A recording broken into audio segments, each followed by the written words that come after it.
सूर्योदय अबूराज की संपूर्ण कथा इतिहास, आस्था और प्रकृति का संगम। राजस्थान की धरती को हम अक्सर रेगिस्तान, तपती रेत और दूर दूर तक फैली धूप के लिए जानते हैं। लेकिन इसी धरती पर अरावली की गोद में एक ऐसी जगह बसी है जहां ठंडी हवाएं बहती हैं, बादल पहाड़ों को छूते हैं और हरियाली आंखों को सुकून देती है। ये स्थान है अबूराज, जिसे आज हम माउंट आबू के नाम से जानते हैं। ये केवल एक हिल स्टेशन नहीं, बल्कि आस्था, परंपरा, इतिहास और प्राकृतिक सौंदर्य का अनोखा संगम है। यहाँ की हर चट्टान, हर मंदिर और हर घाटी अपने भीतर सदियों की कहानी समेटे हुए है। अर्बुदाचल की पौराणिक उत्पत्ति। प्राचीन ग्रंथों में माउंट आबू का नाम अर्बुदाचल मिलता है। अर्बुद का अर्थ है विशाल नाग। कथा के अनुसार एक बार भगवान शिव के प्रिय वाहन नंदी एक गहरी खाई में गिर गए। उस समय अर्बुदा नामक एक विशाल नाग ने अपने फन पर उठाकर नंदी की रक्षा की। भगवान शिव ने प्रसन्न होकर इस पर्वत को आशीर्वाद दिया। उसी दिन से यह स्थान अर्बुदाचल कहलाया, जो कालांतर में अबू बन गया। ये कथा केवल एक धार्मिक मान्यता नहीं, बल्कि इस पर्वत के आध्यात्मिक महत्व का प्रतीक है। यहाँ की चट्टानों में आज भी श्रद्धा की वह गूंज सुनाई देती है। अग्निकुंड से राजपूत वंशों की उत्पत्ति। अबूराज को राजपूतों की जन्मस्थली भी कहा जाता है। महर्षि वशिष्ठा ने यहाँ एक विशाल यज्ञ किया। कहा जाता है कि उस समय धरती पर राक्षसों का आतंक था। धर्म की रक्षा के लिए ऋषि वशिष्ठ ने अग्निकुंड में आहुति दी। उस अग्निकुंड से 4 वीर योद्धा उत्पन्न हुए: परमार, चौहान, सोलंकी, प्रतिहार। इन चारों ने आगे चलकर शक्तिशाली राजपूत वंशों की स्थापना की।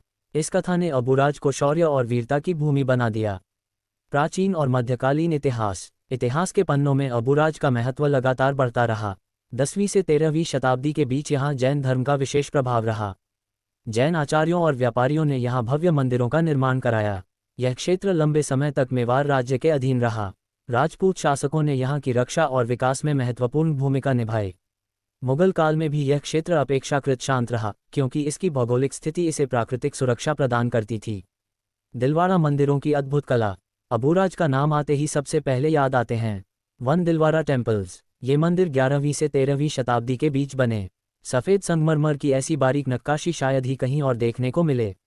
स्तंभों, छतों और तोरणों पर उकेरी गई आकृतियां इतनी सूक्ष्म हैं कि पत्थर में पारदर्शिता का आभास होता है। ये केवल धार्मिक स्थल नहीं, बल्कि भारतीय वास्तुकला का अद्भुत उदाहरण है। नक्की झील की लोककथा के अनुसार देवताओं ने इस झील को अपने नाखूनों नख से खोदा था, इसलिए इसका नाम पड़ा नक्की। झील के किनारे शाम को सूर्यास्त का दृश्य अद्भुत होता है। पानी पर पड़ती सुनहरी रोशनी और दूर पहाड़ियों की परछाइयां एक स्वप्न जैसा दृश्य बनाती हैं। आज ये पर्यटकों के लिए बोटिंग और फोटोग्राफी का मुख्य केंद्र है। गुरु शिखर। यह अरावली पर्वतमाला की सबसे ऊंची चोटी है, लगभग 1722 मीटर।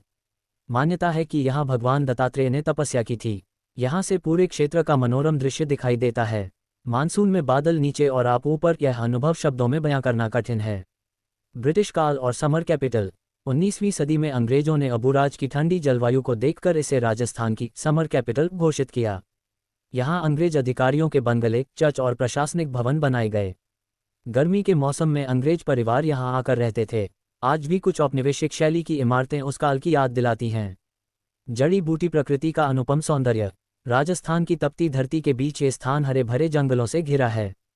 देवदार और साल के वृक्ष, जंगली गुलाब, दुर्लभ औषधीय पौधे, विभिन्न पक्षियों की मधुर आवाजें।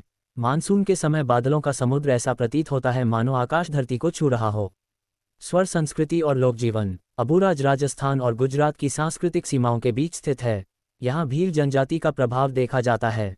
लोकगीतों, वेशभूषा और त्योहारों में विविधता दिखाई देती है।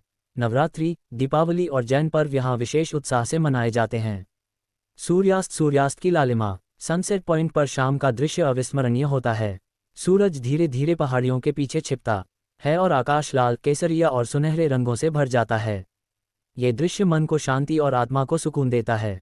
हबिस्कस उपसंहार। अबूराज केवल एक पर्यटन स्थल नहीं, यह आस्था, वीरता, कला और प्रकृति का जीवन संगम है। यहाँ नाग की पौराणिक कथा है, ऋषि की तपस्या है, राजपूतों की वीरता है, जैन मंदिरों की अद्भुत कला है और अंग्रेजों की औपनिवेशिक छाप भी। राजस्थान की गर्म रेत के बीच यह एक ठंडी सांस की तरह है। एक ऐसा स्थान जहाँ इतिहास और प्रकृति हाथ थामे साथ चलते हैं।